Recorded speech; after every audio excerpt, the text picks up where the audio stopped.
What if you could silence the noise of the world and access inner bliss? What if you knew the shining formulas for overcoming the enormous challenges that every soul faces? Welcome everyone, I'm Shakti Durga. Mystery School podcast, Ancient Wisdom for Everyday Life, will explore the ancient wisdom of the East and West, sharing stories and music, channeling light beings, scanning the unseen world, learning useful spiritual tools, and bringing forth peace, love, purpose, and abundance. In Mystery School, we co-create and share sacred frequencies, sending ripples of love that empower new possibilities to ignite our spirits, overcome obstacles, manifest our most inspired life, a life where your challenges become doorways to your deepest truth, where you anchor yourself in clarity and presence, not from your pain, but from the doors it opens into the deepest wisdom that's already within you.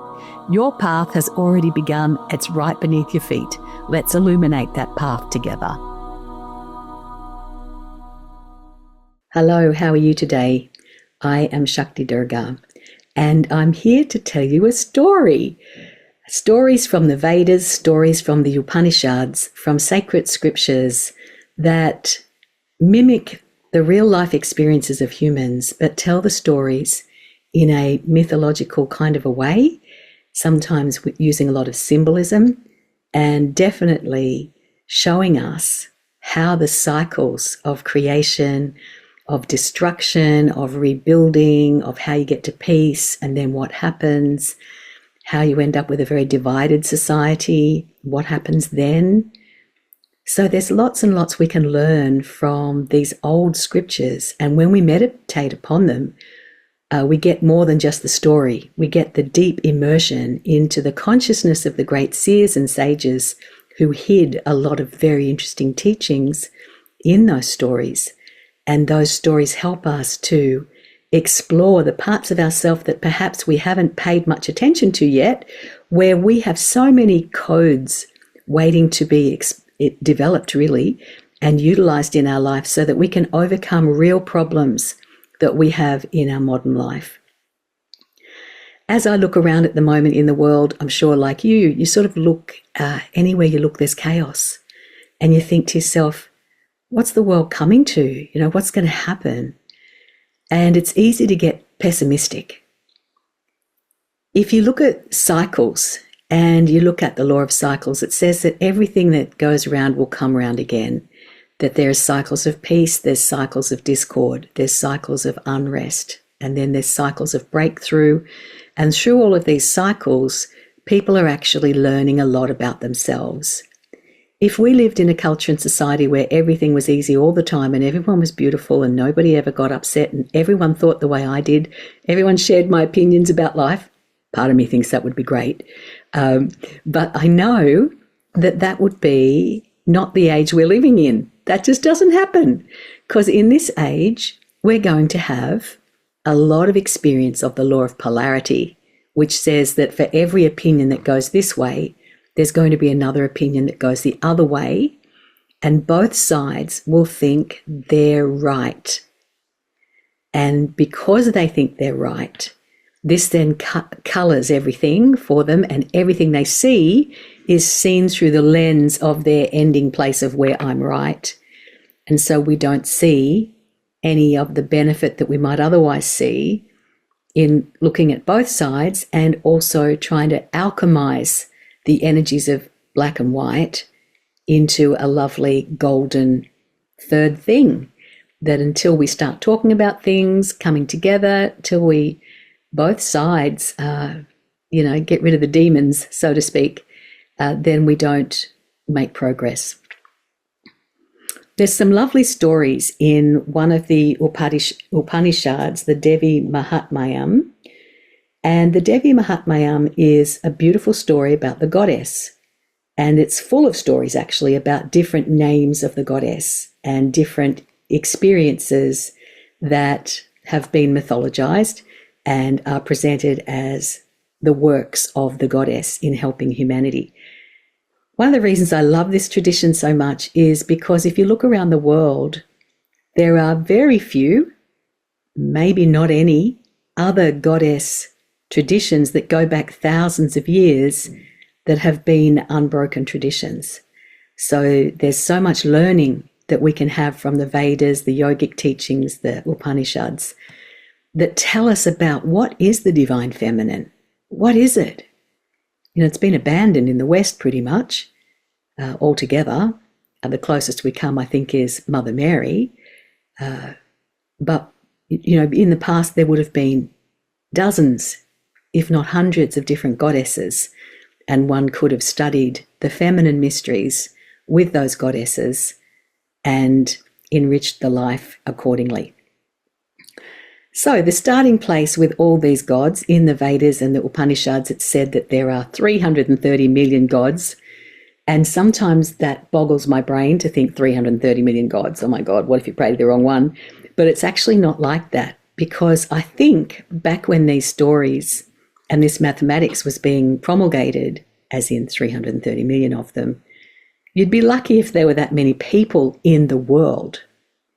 And so I think what they were trying to say is there's a God for everybody. There is a God for any type of person, in any situation. Are you a soldier? Perhaps you might relate to this version of thinking about the divine.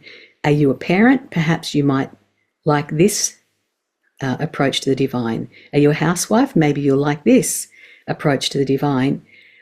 But what the rishis knew is that the divine is one, and that one infinite absolute can express itself however it wants to, without reservation, without restriction. There's no end to the magnificence of the creative power of the one. And so the other thing that the ancient rishis would say to us is that the seeds of every one of those 330 million gods is inside of every person. So the gods are inside of us, waiting to be remembered, waiting to be birthed, waiting for us to want to work with them. And when we do, it's like discovering a whole new area of, I suppose you could call it spiritual development, but I would also call it practical assistance that comes your way in life, where you just feel the nourishment of these beings, all of whom are only half formed, in a sense of the other half is the pure oneness of the infinite absolute that isn't in form. And so the gods and goddesses aren't like us humans.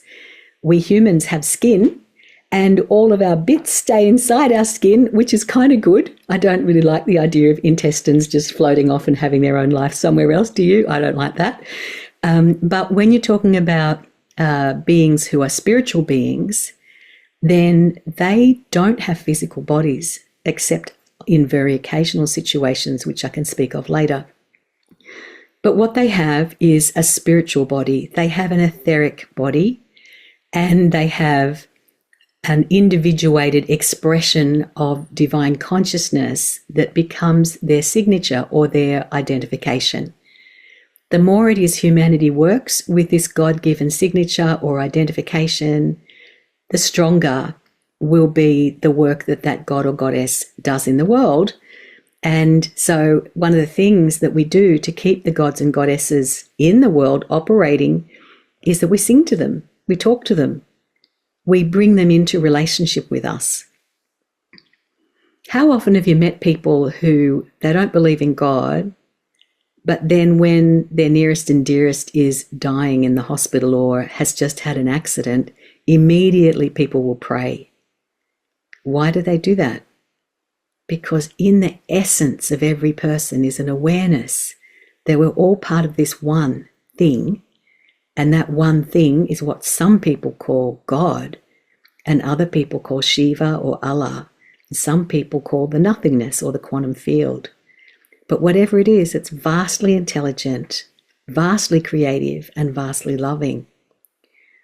And so what happens is, very often the prayer goes unanswered at that time because that person hasn't built a relationship with any of the aspects of the divine.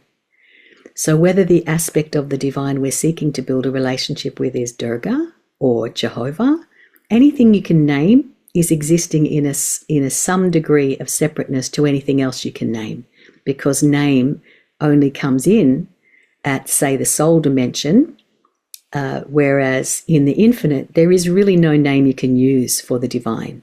And this is something that Kabbalistic students have always known, that you can't give God a name because it's beyond any capacity to even think of a name. It's just the oneness. So wherever there's a name, there is a relationship to be built. And if we build that relationship, then when we're in times of trouble, you wouldn't believe how it is that you can be supported. One time I was in India, and which is something I do commonly, go to India, and I was staying at a temple in South India, and I was at a Narayani temple, and I'd sponsored a puja. That means you pay a fee. You can attend for no fee, but I paid a fee to bless my family. And so the energy of the lovely practice that they did was to go to my family. Well, I didn't know that before the puja had started, my son had a ruptured appendix, and he was extremely ill in Australia. So I didn't know that at the time. And then just before the puja started, I felt my son, and I thought, oh, it's so nice to be able to bless him. So we did the puja, and then just after the puja finished, I got the message that he had this ruptured appendix, and he was very sick, and he was having emergency surgery.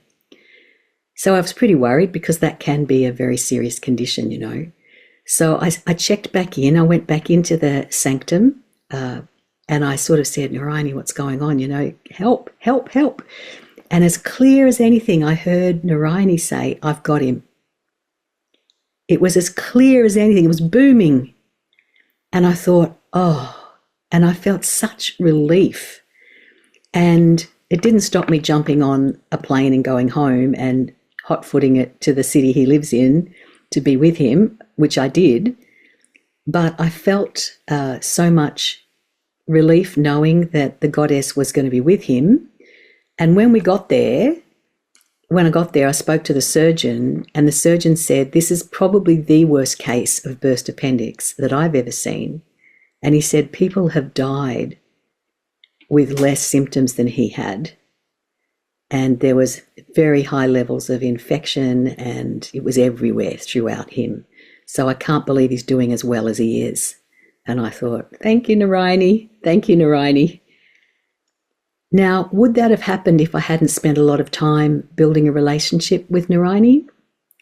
I don't think it could have, because I wouldn't have had the infrastructure built within my own etheric and soulful presence to be able to just call that relationship up and make a request for help. So I'm convinced that without Narayani's intercession, I may not have a son with me today. And so it does cause you to be quite grateful for the help of the gods and goddesses. And many people have stories like this, it's not just me.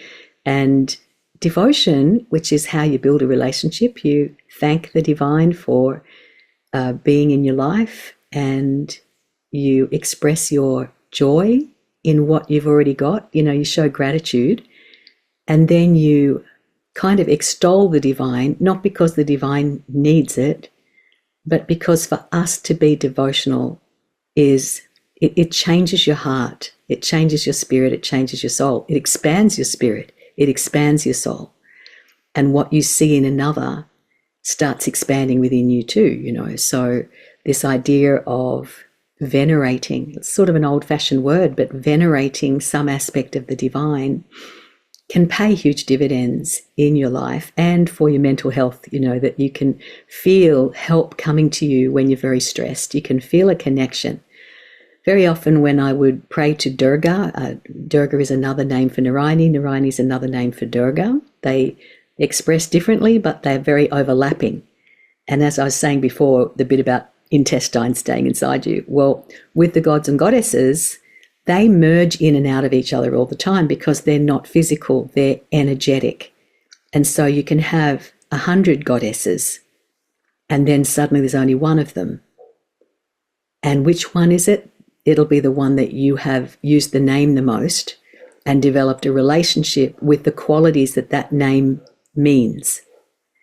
And so for me, Durga has always been a sort of home base since I discovered the wonders of Vedic and Upanishadic learning. And one of the things I love about Durga is that she's all about strength and courage.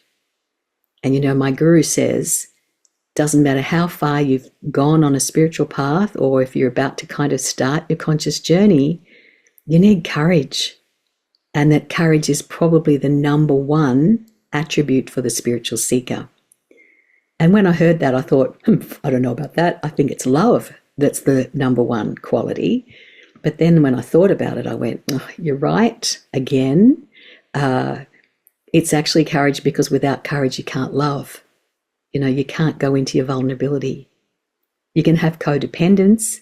You can have infatuation, but actual deep love with commitment, very, very hard unless you've got the courage to go beyond where you feel comfortable internally and emotionally sometimes, and take that next step towards real intimacy, where you share something about yourself that you haven't been able to share before. So this is some of the reasons that I practice Durga mantras and Durga ceremonies. And one of my favorite Durga ceremonies is coming up very shortly, and that is called Navaratri. It means 9 nights, and it's a celebration of the 9 stupendous battles fought by the Divine Mother to overcome darkness, all different types of darkness. And so all of us in our life are going to experience darkness in one way or another. We just are. And so we need some clues about how to deal with it. And just hoping that somebody else is going to change their ways usually doesn't work. It's usually about, what do we do with the experience of darkness ourselves? Do we get sucked into it and lost in it and become angry, vengeful people? Well, a lot of people do that. Or do we then go through a portal from that pain to a place where we are, in fact, made anew, because we surrender who we thought we were and what we thought that meant in really appropriate ways, in good ways, that we release the suffering. We don't release the wisdom derived from learning how to get through a terrible experience. That becomes the fragrance or the perfume that we're left with. It becomes the harvest, if you like.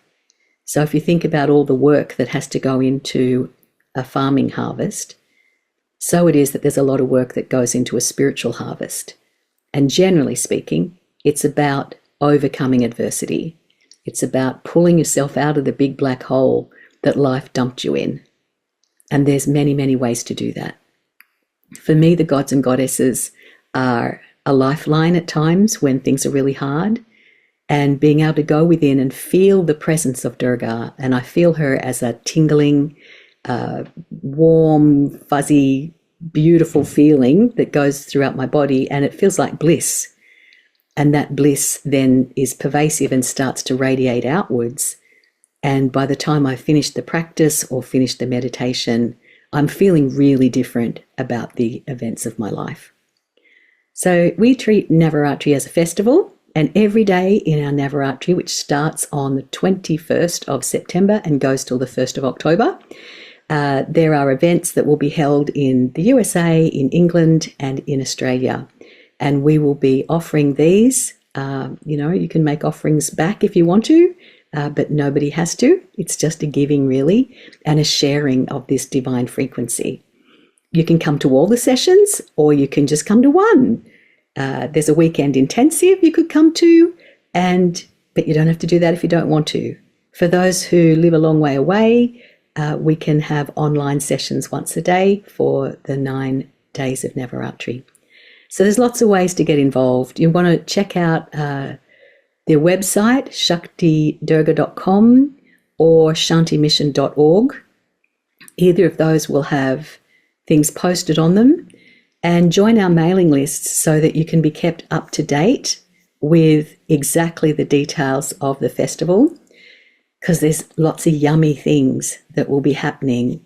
And honestly, even just attending one of the sessions, you're going to leave that session feeling very different to how you did when you arrived. So the exaltation of the spirit that happens through connection with an actual goddess can't be underestimated. And as of the last maybe 10 years or so, Durga is really present when we do these Navaratri sessions. So everyone can expect to receive blessings. There'll be music, there'll be activations, there'll be meditations, there'll be ceremonies, there'll be all kinds of things. And it's something that we really warmly welcome new people to come and experience. And if you've already got an experience of the goddess, then you're going to love it. I think that's all from me today. I'll come back and next session we'll talk about some of the stories of Durga and her different avatars or forms and how they overcame some big bad demons and what that might mean for us in our lives. Until then, I'm Shakti Durga and I'm from Shanti Mission, and Shanti is the aim, which is peace, and our mission is to find that peace within. Loads of love to you. Namaste. Thank you for joining me for Mystery School, Ancient Wisdom for Everyday Life. Be the detective of your spirit and soul and seek the doorways to a new reality. Take one insight from today and let it illuminate your path. Visit shantimission.org to learn more about our other programs, meditations and resources for living with ease and grace, and sign up for our free Soulful Relationships Masterclass. In this class, we'll cleanse and purify the relationship energy in a key relationship in your life. Previous students have experienced rapid transformation in their marriages, in their relationships, with family, work colleagues, teenagers, just from this one practice. And you'll have a spiritual key to successful relationships that you can use again and again. Sign up for the free masterclass at shantimission.org. And we'll be back at 3 p.m. Pacific time every first and third Monday for Mystery School. Mark it in your calendar. We'll see you next time.